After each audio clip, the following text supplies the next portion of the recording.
get your life. Get your life and see how you get. Everybody get your life. Big back still get bent. And Big back still get bent. Big back, and they get bent more than me. So hey, let me tell you, they constantly chose. Look at they me. constantly chose. Okay, sure. Some of y'all need to be choosing them in public, but that's a day for another discussion. Okay.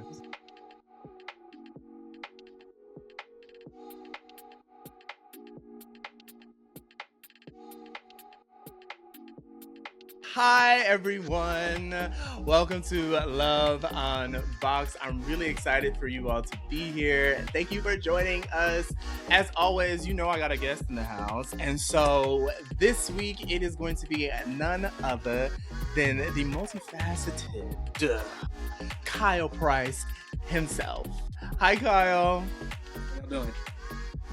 I'm excited for you to be here. Kyle, you just also had a birthday. Yes. Right? Yes, I did. Yeah. How was your birthday? How did it go? Very serious age. February 5th, Aquarian season. We are the drama. We are the chaos.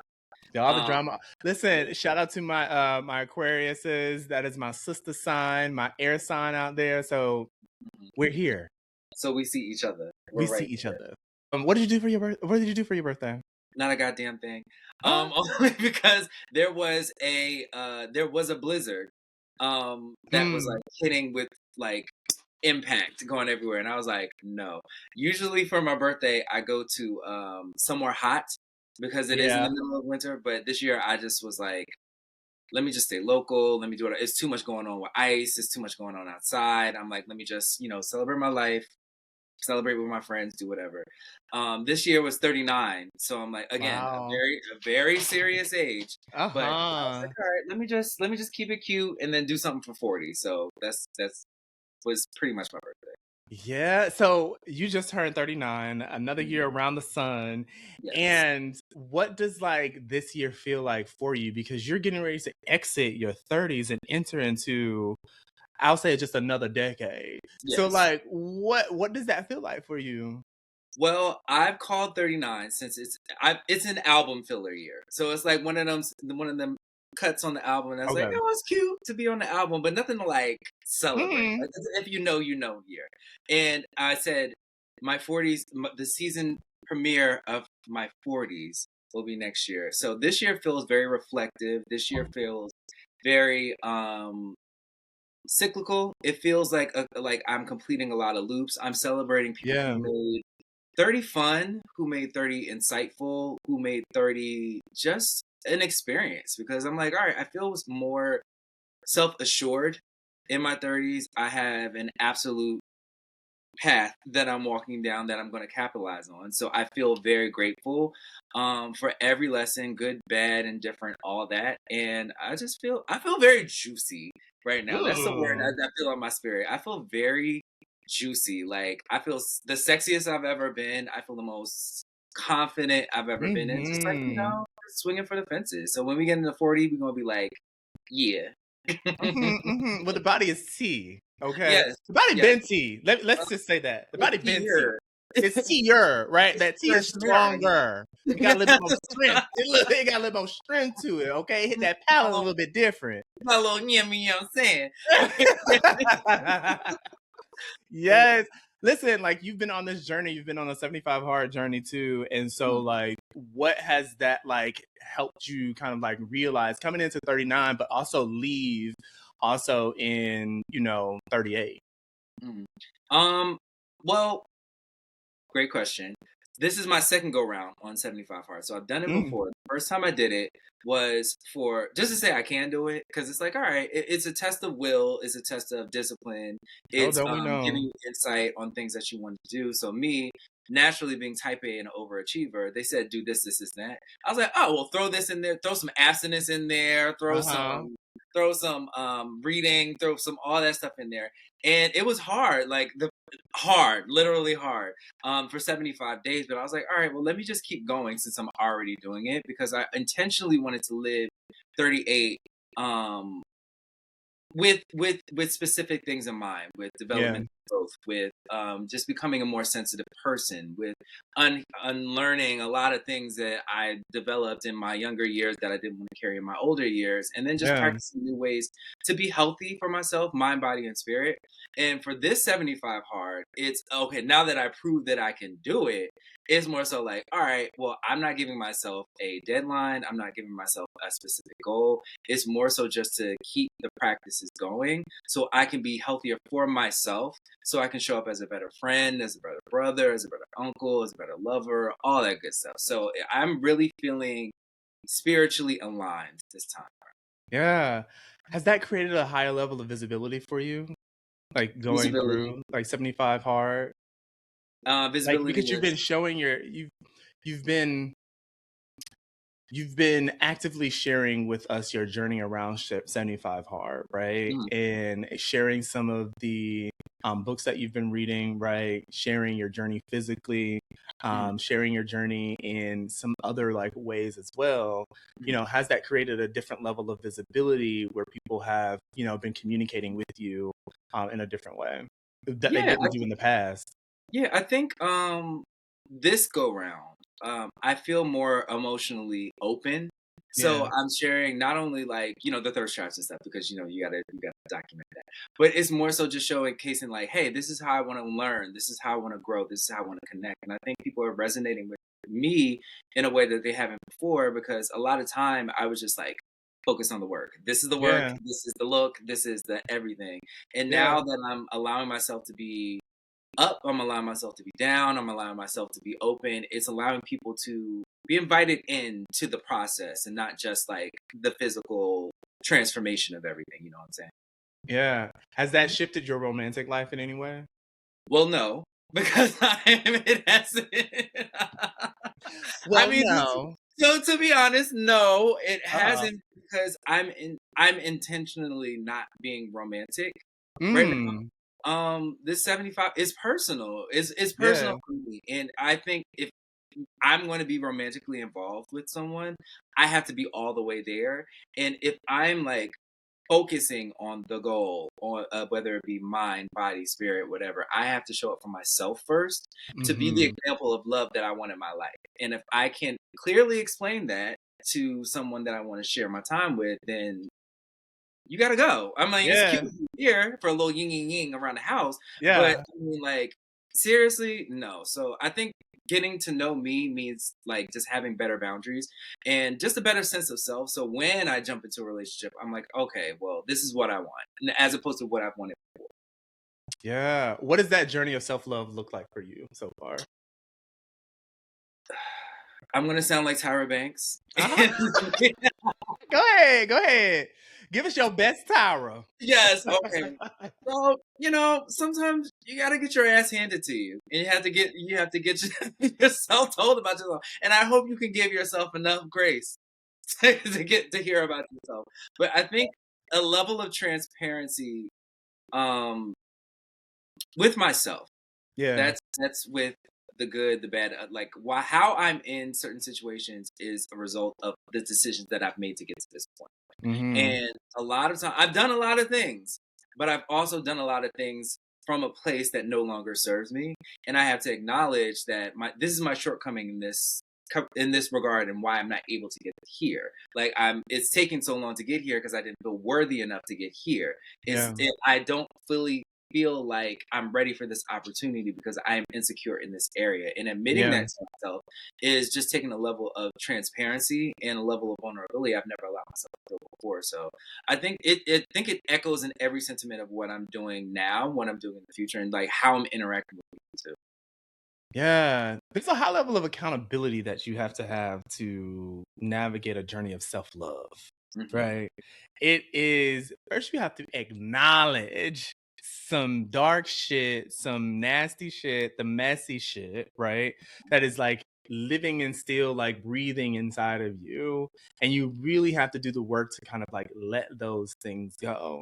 Absolutely. Especially when you're on a self-love journey because you have packaged a lot Yeah. like throughout life, right? And you're having Yeah. to unlearn that shit. You're having to expose yourself to that shit.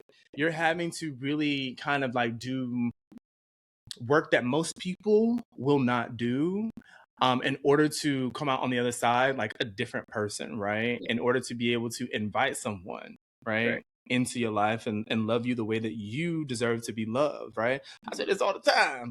Yeah. By RuPaul, if you can't love yourself, how in the hell you gonna love somebody else, right? Okay, And so we're so in there. you have to, you said like, girl, like you got to go on that journey of self-love. You know what I mean? And I think it's beautiful that you're going through that space right now, like in your life. What? So before we dive like into that, you know, your life is your life, right? And so I'm really interested in learning more about like your origin story. So who was Kyle before Kyle is Kyle right now? I was an awkward kid from New Jersey that never felt quite understood, but I'm also a middle child, and that will put context into a lot of things. Like I'm the middle child of three, older brother, younger sister, and also the gay one. So it's like, all right, having to navigate all the politics that come with that in a black family dynamic was what constituted Kyle. Like I was very not sheltered. It was more so just like I was very expressive, but also like wanting to be accepted. And you understand like the juxtaposition of wanting to be like your full self and have everybody accept you. But then it's also people looking at you like, what the fuck is wrong with that kid? Like, you know, and that kind of developed a level of insecurity within me and how I showed up in the world. And for me, like acknowledging that kid, loving that kid, talking to that kid every day, and honoring him every day. It's a journey. Where I'm at now, we're like this because I'm like, oh, okay, weirdo kid, you're a weirdo adult now. But also, it's okay because you can be a weirdo adult and like develop everything. But as far as like Kyle before all like the shows and the commercials and all this other good stuff, Kyle is just I'm just, and I hate speaking in third person, but but I am very like relatable in a sense. Like I don't like let all that stuff get to my head. It's just something that I do. I'm very round the way fillet with a lot of things. Come on, round the way fillet. Well, yes, I am very round the way, but also like I understand how people have a certain perception of me, like how like you do all these things and it's so glamorous. And I was like, no, I don't, bitch. I be in sweatpants all the time. I just turn it on and on. And a lot of the things that I do has been a decision to honor my younger self. It's like I've always wanted to do commercials. I've always wanted to be in a show. I've always wanted to do a thing. So it's like I'm having fun doing these things, and I felt like this is the person I needed to be to get to these places. And I'm like, no, I don't. I can be whatever the hell I want to be. So just doing that, rediscovering myself, like constantly rediscovering myself, that's who Kyle is. I'm just like, all right, I'm here. I be around. I do what I do when I do it, and I'm around. Yeah. And speaking also of media, you've been in the media world for a while now. Right. And so, you were also on a television series called Love at First Night. And Yes. I actually like watched a couple of episodes before diving in here with you and having a conversation. But tell me about like what it was like for you as a gay black man entering into like the media space, but also like what did Love at First Night like really like create for you or help you realize about yourself? First of all, did you love it? Did you like I it? loved it, girl. I love it. Yes. All right. Well, yes. Well, yes. Love at First Night is a very, very special project to me. Because this was the first project that like kind of took off on its own and it became its own like entity. I think the first episode has like 650,000 views now. And it was like consistent across the series, like with everything that's going on here. But also this was the first show on media of me being like black and gay to the world. So like my family, like it was very if you know up until that time, and then it's like boom, pow, sex scene, first 2 minutes. Like, hey everybody, I'm gay if you didn't know now. But I took a very personal approach to this show because my influences are always going to be Daryl Stevens from Noah's Ark. He's like the blueprint, and then Carrie Bradshaw, because Carrie Bradshaw is the quintessential like complicated character to me. Yeah. And I incorporated that into my character Spencer, and because I wanted the Black queer web series to have nuance. I wanted them to feel three-dimensional. I wanted them to feel like the conversations we have amongst our friends. Like I wanted them to talk. I wanted them to feel represented in every way and not have one clear protagonist or antagonist. And I feel like this particular show let everybody be all of it at once, but in a show structure. And the people fuck with it. So I'm like, oh, okay, cool. And If you as fuck it, with it, I'm fucking with it too. yeah, that's why I'm here. So I'm like, all right, cool. But as the story grew, as the show grew, the show's creators Terry Torrington and Sean Torrington, they took into account the conversations that we were having, not only as a cast, but the audience watching, and how we incorporated it into the development of each character, how we tackle each topic, and it became like really, really personal amongst not the audience and the castmates, because it was literally during the height of like Scandal, How to Get Away with Murder, and Grey's Anatomy, when everybody was like live tweeting and stuff. We were doing the same thing, and everybody was like so hooked on everything and personally invested. Let me tell you something. For those who do know and have watched the show, in season 2 there was a big fight amongst my boyfriend on the show, Jaden, and I cursed him out so bad, so bad. I'll let you watch for context, and you could pick a side. But I cursed him out so bad. The audience was literally coming in my DMs for like 2 weeks. Like, why did you curse him out like that? You don't understand, you fucking bitch. And I'm like, whoa. Calm down, little mama. Whoa. These people do not exist. These are characters. Not my man. Like, just bring it down. Just a little, just bring it down. But no, that's how invested people were into the show, because it was something that people saw as like an extension of Noah's Ark. And because I knew that, I was like, okay, let's handle this story with care. I'm gonna handle my character with care and nuance and with respect to the audience, because I feel like people see themselves in it, and it's not often that a lot of Black queer people see themselves in characters like this. So I'm like, all right, this is my baby. It means so much to me. And honestly, what's crazy is this year is the 10-year anniversary of Love at First Night when it premiered. So like, came out in 2016. It was 2016 to 2020, right? 2020, yes. It was 2019. 2019. So like 10 years later, people are still, hey, when is it coming back? When is it coming back? When is it coming back? Like, that's how much. I kid you not, 2 weeks ago, somebody was like, when is this coming back? When are we going to do whatever? And you know how Heated Rivalry is out and doing its thing, right? Everybody's like, oh, well, why don't we have Black series like this? And I was like, I was on Twitter and was like, this was my Heated Rivalry. A little flex. And then it went viral again. It was like, oh, yeah, well, yes. Well, yes. You know what I mean? I'm going to plug myself. Well, you know what I mean? If you can't love yourself, who else can you love? You know what I'm saying? Boom. You know the vibes. But yeah, I love it. And there might be something special coming up for the 10-year anniversary. Okay. You just got to stay tuned. But stay tuned.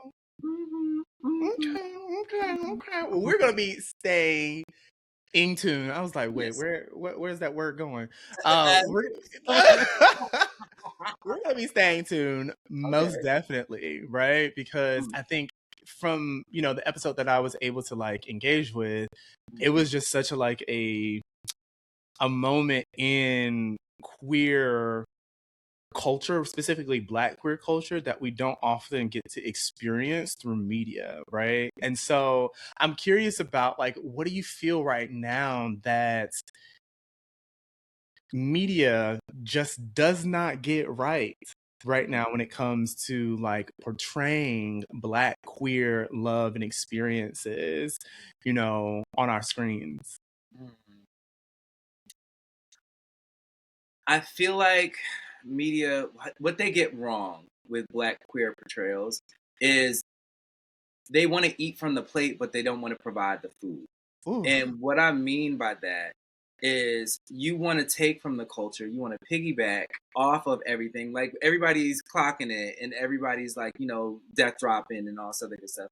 But how are you investing into the culture? How are you seeing it push forward? How are you getting the stories right? How are you understanding the nuance of how these characters are being portrayed, how they resonate with your audience, not only Black and queer, but people who don't live that experience as well? I feel like they're not investing fully into the culture, but they're taking bits and pieces from it just to capitalize off of. Because there's 10 years ago, completely different world. Now it's like you can do and be and whatever in a blink of an eye, and it doesn't have to be anything true to whatever the culture is. You can just take from it. Oh, I like this. Let me take it, type thing. And that's what I feel like people are getting wrong. Like they're not taking the time to invest in the stories or the people or the organization. Yes. Oh, child, you just said that thing. Because like we deserve that level of investment that Heated Rivalry is getting, right? Right. Like Love at First Night deserved that same type of opportunity to be displayed in, at this point, hundreds of millions of households around the world, right? And I believe that like if we were to continue to create those stories beyond just like Moonlight, which I love, right? Love Moonlight, down, but that's a different type of experience that we're talking about when we're talking about two out gay men who know they are gay and in deciding to share a life and experience together, right? Yes. And I think that is so important for us to be able to display in media because we are hungry for it. Absolutely. I know people are wanting to see that representation, but also think about the child or the kid out there or just the single person that's like really wanting to find their person or thinking about like their experience in being gay, right? That is something that's impactful for them because they get to see that like this type of experience does exist, right? Outside of just like what we may see on, social media, shout out to OBO and Jamel. Shout out to all of the other like Black queer men who are in relationships and loving and healthy relationships. Shout out to Hope, Giselle, and Xander. Those are representations of like what we should be able to see through art, through media, on our television screens like all the time. And so I just hope that like, soon come that, that type of investment is created for, Black queer creatives to ensure that that actually like manifests to existence. I feel like there is the opportunity for all that to come. I feel like also we need to speak, instead of saying yes but, we need to say yes and. Like, yes, Moonlight exists. And like it can exist. The problem is there's only one at a time. Like you can name a Moonlight, but also it'll be 10 years before another thing comes out and you can name that one thing. As opposed to white queer culture, you can look at 17 mediocre white shows, but they're allowed to be multiple things at the same time. With Black queer content, we're only allowed to be this one thing. We can only have a DL narrative, or we can only be an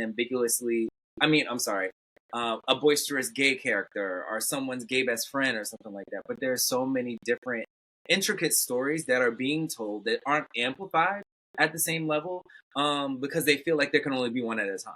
There can only be one at a time. They can only take us in digestible pieces. And that's the problem. We need more across a spectrum of things instead of just, just Moonlight was there. I was like, okay, but what else? You know what I mean? Like, there are so many other things. And I think if we shift our thinking to being like yes and, as opposed to yes but, then we can all coexist in the space and have different levels of representation. Yeah. I completely agree with you. That yes and is so important. Come on with your improv background too. I know that's that improv language, child. I know that improv when I see it. Okay. That was awesome. No watch the ponytail because I love my ponytail. It's wrapped up. I love it.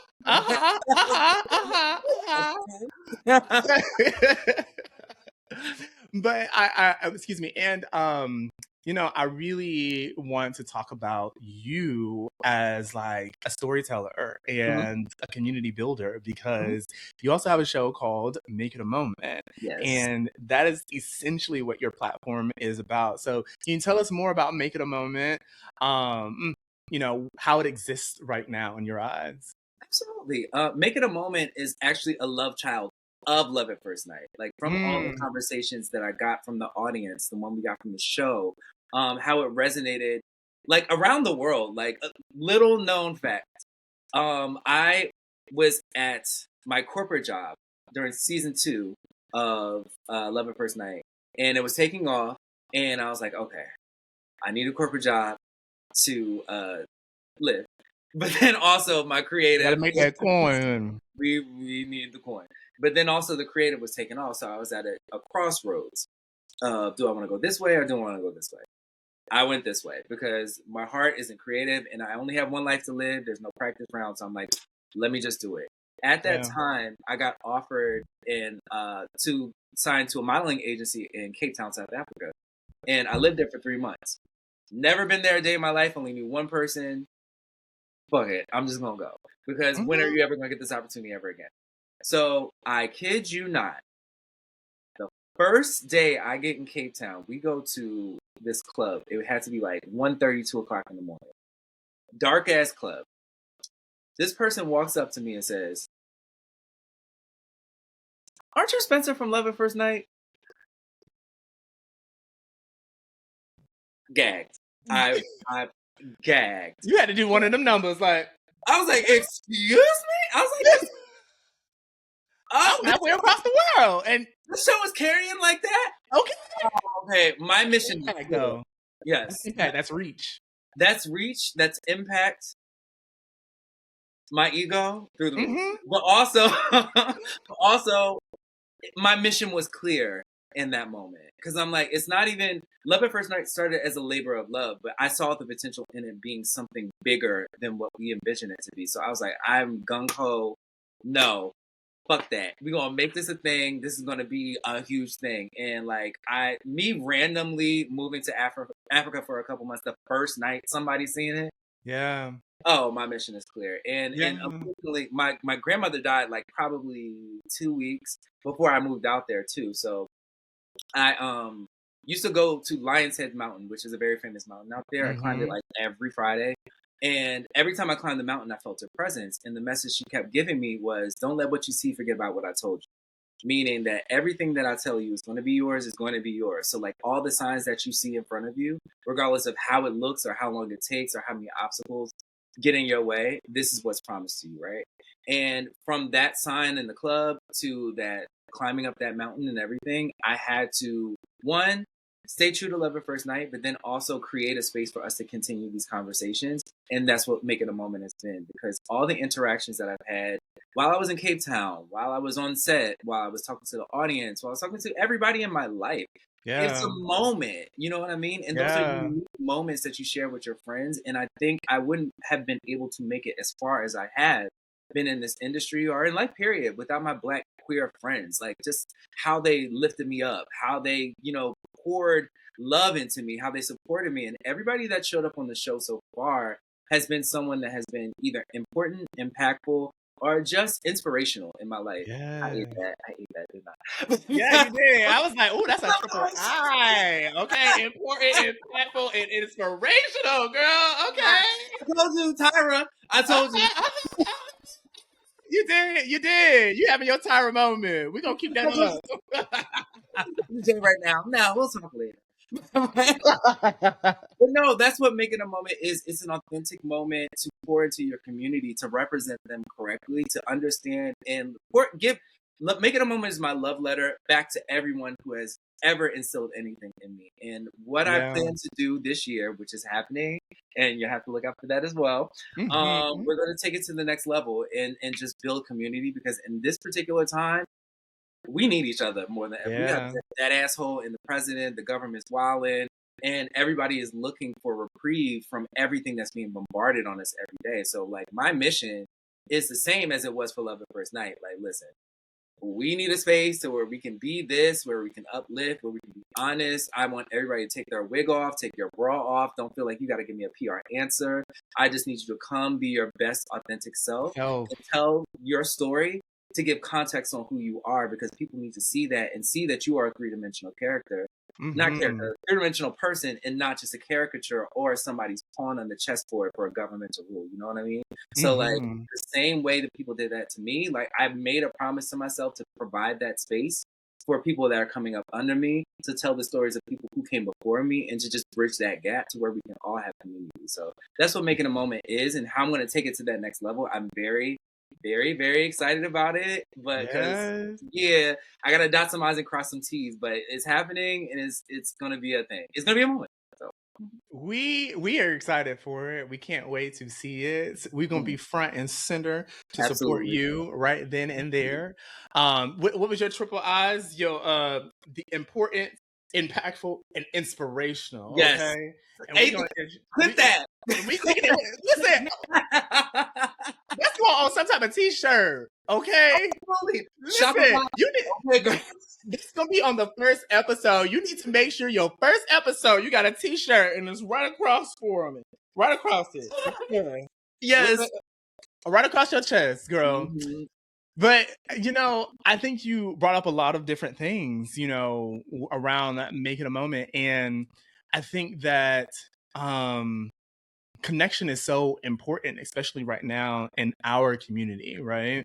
And so I'm curious about like what conversations like have come up or experiences have come up, through Making a Moment that have communicated to you or let you know that like we as Black queer men and Black queer people, period, are really desiring like a deeper connection with one another. A lot of it, it's less of a conversation and more of an observation. It's seeing how a lot of the times we feel alienated from each other. Like, I don't have this, I don't look like this, like, I can't dress like this, I don't have access to this. It's like everybody is having the same conversation in their own silos.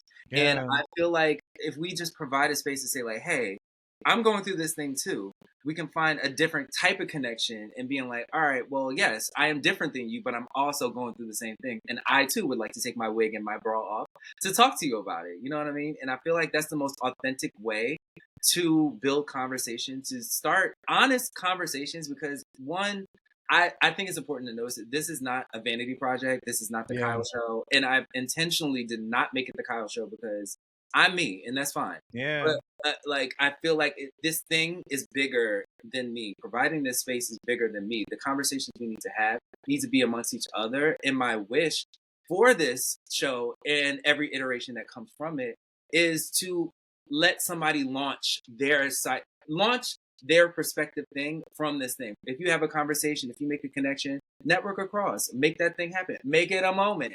There you go. Because it's like, you just never know. Make it a moment. The brand is strong. But and then just like build that level of authenticity, because there's so much fake bullshit that's going on in the world. And it's like, when can we ever take the time to just be like, listen, girl, yeah. I need that moment. I need to create something. I need to be a catalyst for change. It's not about me. Like, if I can do something to put a stamp on and push it forward, absolutely, that's what I'll do. But y'all get in the lab and y'all cook. Y'all do whatever you need to do. Like, what I would love to do and what I plan on doing, I have a bunch of iterations of what I'm going to do. But one thing I would love to do specifically is just have like a music night, to have Black queer artists come debut their music for a live crowd to get a real reaction, because you said we never support the girls. Well, girl, here's your support. And we're going to get a feedback in real time, because I feel like that's the best way you grow. Because it's like, I can't keep telling you your stuff is great if it ain't great. Like, the same. And then we pause there. Then we pause there. Let's talk about it. Because let me tell you, I can't tell you that your shit is great if it ain't really great. Right. Like, I don't want to gas you up just because you Black and queer and you putting something out. I got to support you. No, I don't. I don't have to do that. Like, if it ain't for me. But also, we can create a space for an audience to find your music. You can get honest feedback from them. And then also grow and cultivate your audience that way, in an organic way, instead of shooting at the dark in social media, or feeling like you got to take everything off for people to pay attention to you. And shout out to the girls that do. But also, you don't have to do that. Like, there's multiple ways to go about it, especially Right. with Destin Comrades of the world. Duran just winning a Grammy. Like, there's so many Black queer artists that are out here that are amazing, that are talented, but they just don't have the education because they don't know how to promote themselves. So I want to create that space for everybody to come in, promote your stuff, do your thing, get the honest feedback. But then also, I want to throw it back to like perform live, get on stage. Where's Lorianne Gibson? Get some boom cacks going. Like, convince us why we need to be paying attention to you, because this is music and this is how we consume. And you know, Black gays are the most hypercritical of all these things. So get on stage. Like, you got to go through it. You have to go through your process. You can't just get an audience and expect us to blindly follow you if you're not vulnerable, if you're not transparent, like you were communicating earlier. Like, that's why I think like self-love is so important, because you need to go through the journey of understanding and finding yourself first. You need to come whole and full yourself first, because if you do not, you will not have the armor that you need to protect you and insulate you from some of the things that you are going to navigate as you're going through the industry, or as you are having conversations with Black queer people. Like, we are sometimes, I won't even say our biggest enemies, but like you said, like our biggest critics, right? And so like, you need to make sure that you are whole first, so that you can come vulnerable, you can come transparent. You know what I mean? Like, I couldn't have this podcast if I wasn't being vulnerable and transparent through this podcast, right? Like, you can't sit in those spaces and just expect people just to, like you said, follow you blindly if you are not going to do the dirty work that you need to do, the messiness, those messy truths, to like be able to sit in those spaces. Like, you can't do it. Even with this show, it's been, I started the concept of Love First Night in my living room in 2023, and this is year 3, and I've gotten told no. I've gotten so many rejections. Try again. We'll delay. We see it for you, but not really, type thing. And it's like Teflon. I've developed Teflon because you have to develop that tough skin to navigate and get to the places that you wanted to. Like, I got to the stage of CultureCon hosting it because I was relentless about my stuff. You know what I mean? But I've also gotten thousands of no's previous to that. And when I got to that stage, it was like, all right, I sucked really bad before that happened. I could not hold space, but I used every interview I did with my friends as practice to keep getting better and better and better. So when you get to your respective CultureCon, you can be like, all right, I can show up and show out. Because when I got to that stage, it was like, you been doing this for years? I was like, no, I just been doing it. You know?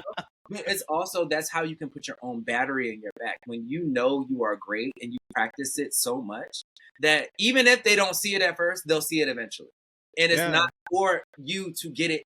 Everybody's not going to get it at first. But when they do get it, they'll get it. I'm not new to this. I am new to you. So let me introduce myself. You know what I mean? And when you get to that space, it's nothing people can tell you. You know what I mean? So like, that's what I want. That's what I want people to take away from the music experience. It's like, yes, you may be great. Yes, you may be cute. But also, everybody ain't going to like you. And they won't get it at first. You got to just keep going. That's what I feel like the girls struggle with, you know, right now, especially in our, well, I won't even say right now, but just in our community, right? And I appreciate you like pushing that out and communicating and sharing that. I do want to also like think about like, you know, what did you like, as you think about your process and being able to show up in the way that you have had to show up for yourself in this space, like what are some of the things that you had to strip away in your becoming? Oh, my ego. You can't go in with an ego because you will get knocked down so bad. I have been humbled in more ways than one to really take a look at myself and see why I want to do this. Is it because you want to get your life from the girls? Is it because you really want to be a change agent? Because if you're looking for change, you're meeting me. If I'm looking for change, then I gotta change. I have to be an example of change that I want to see. And what I've always been intentional about, even beyond the show, is just trying to be as transparent with where I am in the process. So you can feel me before you see me. You know what I mean? Mm-hmm. And people love authenticity. I love authenticity. But what does authenticity look like as your bar changes? Because at the beginning, everything's great. Everything's a possibility. You can do all of it. You can do whatever. But then you get a little, oh, okay, hey. Then there's an expectation. Then it's like, Yeah. hey, maybe you should do it like this. Okay, well, they're doing it, so maybe I should do it like this. And then it's like, all right, I could do it like this, but then also I won't feel right putting that out into the world. My integrity won't let me do it like this because that's not true to who I am and why I started it. You know what I mean? So like turning down opportunities, not feeling like, all right, well, I don't feel as accomplished as this person, or I didn't make the sacrifice that this person did get here, or doing whatever, and like, that internal battle, like, should I have done that and doing whatever? But then you see like little incremental steps forward, then you see signs and you see how you do things differently, and it's like, oh, okay, I can go and do it this way now, and that'll feel, it can work like this, but then also with the Kyle remix, you know what I mean? And like now getting there, when you get to that goalpost, or whatever your goalpost is, I know what my goalpost is coming this year. So like when I get when I we get manifest it. We speak it into existence this year. It's an absolute. I speak in nothing but absolutes because I've done my motherfucking thing and the work. But also, I can say that now because I have no reservations about like, all right, I feel ready to do this thing. And I needed to get knocked on my ass and punched in my face a couple times to be like, okay, well, I can speak with such an assuredness that like when it's my time, oh, it's my time and I'm about to knock you motherfuckers out. You know what I mean? So like I can't do that with ego. Because ego won't allow you to be great. Ego won't allow you to grow. Ego won't allow you to hear things the way you need to hear. Because not everybody that's giving you a critique is trying you. Sometimes people are trying to help you be better. Sometimes people are trying to tell you, take a little bit more time with this. Fine tune that. Unless you're Tyra. Yeah. Unless you're Tyra.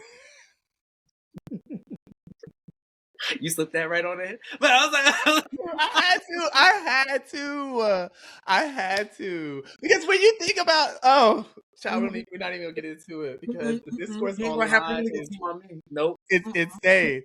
But I love Tyra. I do. I do too. But you were wrong, and we're gonna leave it at that. Okay. Camera. When this camera go off, we can talk about it some more. Yeah. I agree with everything that you just said because it's so important for you to let go of like the preconceived notion of like what you think things are going to be for you, right? And who you think you are, because you will be humbled in that process. Like, trust and believe. There's moments that I've been humbled in this process too. There are no's that I have gotten. There are runarounds that I have gotten as well, like through this process. And I just had to be like, you know what? I'm not giving up on them, but I'm just going to pivot in this moment. And if you know how to pivot, the biggest thing that you need to know is how to pivot. If you can't pivot, man, you're dead on arrival. If you stay in that, you're dead on arrival. If you cannot be flexible, if you cannot just be ready for change and shifts that just happen on a whim, and you're gonna be dead on arrival. And so, to add to that, I think too is like that preparation and that opportunity. When those two like align with one another, that's where success happens. That's where like things just really just flow for you, because you need to, and they don't also like happen like in tandem with one another. Sometimes you will be prepared for a while. You will be prepared for a while until that opportunity comes. And sometimes the opportunity comes and it requires you to get prepared quickly, right? And so I think it's just really important to be patient in that process, be able to pivot and be ready for anything that may come your way. And also just like Kyle said, let go of your motherfucking ego. Shoot, of who you think you are, because you're going to be humble. Get comfortable with no. Like hearing no and saying no. Because you don't have to take everything that's presented to you if it ain't right. It's good, it's all right, but it ain't great. My mother said that in Vegas. Beyonce Giselle knows how to. That's my mother. I swear to God, I keep that in the back of my mind. Like, it was such a random moment that you have to be a stan to understand and recognize. But she was like, it's good, it's all right, but it ain't great. And I'm not settling for good when great is an opportunity. You know what I mean? Great So, is an like, I opportunity. understand my value. I understand the work that I put in, the alignment that I've had with people that I really, truly value and respect on not only a professional level, but a personal level. And I know what I'm capable of. And just Yeah. because I can't see it doesn't mean it's not promised to me. You know what I Yeah. mean? And whenever Yeah. I will be prepared for that. I am prepared for that. And it takes time to say, hey, I am prepared for that. And it's not just a soundbite, it is something that just moves in your everyday action. I am making a moment. Making a moment. I didn't rehearse none of this thing, anything that I said to you today. It is literally my walking essence in my being. And I know that everything that I'm going to bring into fruition is going to be great because I am great and I've done great things. So I will bring Yeah. it to life. You know what I mean? So, yeah. Yes. Well, you know what? Okay. On that note, Uh-huh. I appreciated you, being here, and I'm just gonna go ahead and transition into like our final question Okay. around like what are you still unboxing right now for yourself? That's a great question. I am unboxing that I deserve all of it. Mm.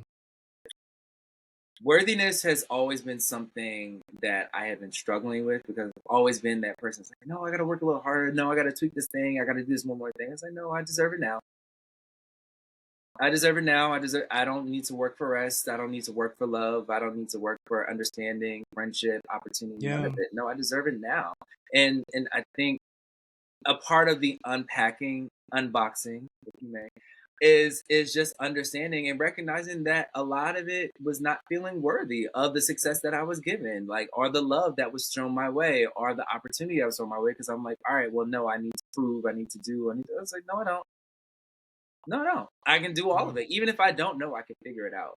And unboxing that is so cathartic right now because it's like, yeah, no, I don't know that. I have so much fun saying I don't know. I don't know. I don't know.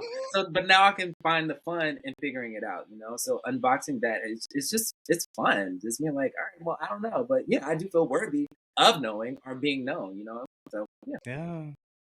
Well, you are worthy. Thank I will affirm that for you right Thanks. now.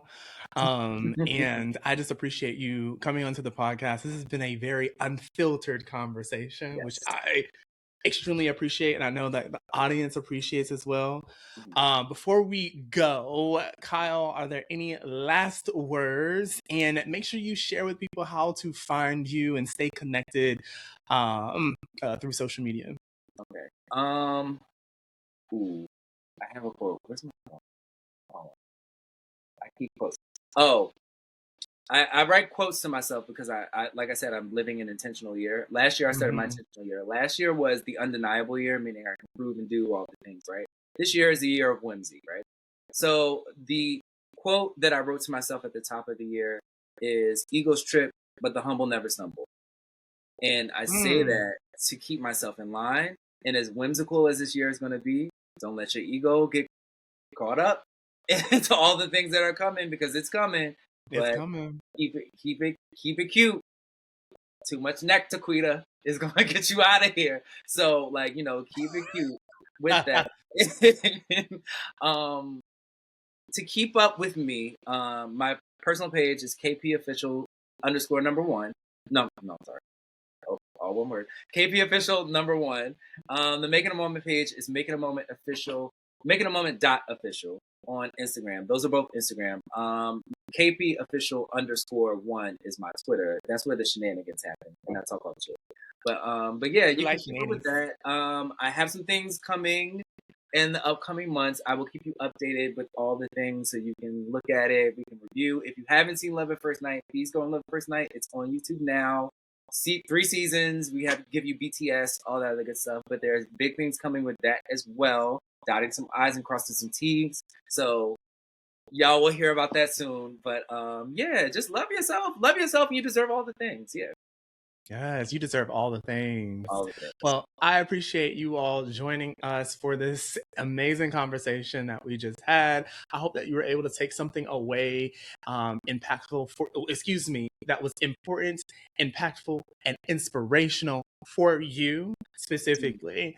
If you want to stay connected to the podcast, you can follow us on all platforms at Love Unboxd. That's UNBX. Excuse me. Yeah, UNBXD. Hold on, girl. It's been a long day. And Right, if you want to stay connected with me, you can find me on Instagram at I am Manny Made and on TikTok at I am Manny Made. Thank you for joining. I will see you all next time. Peace.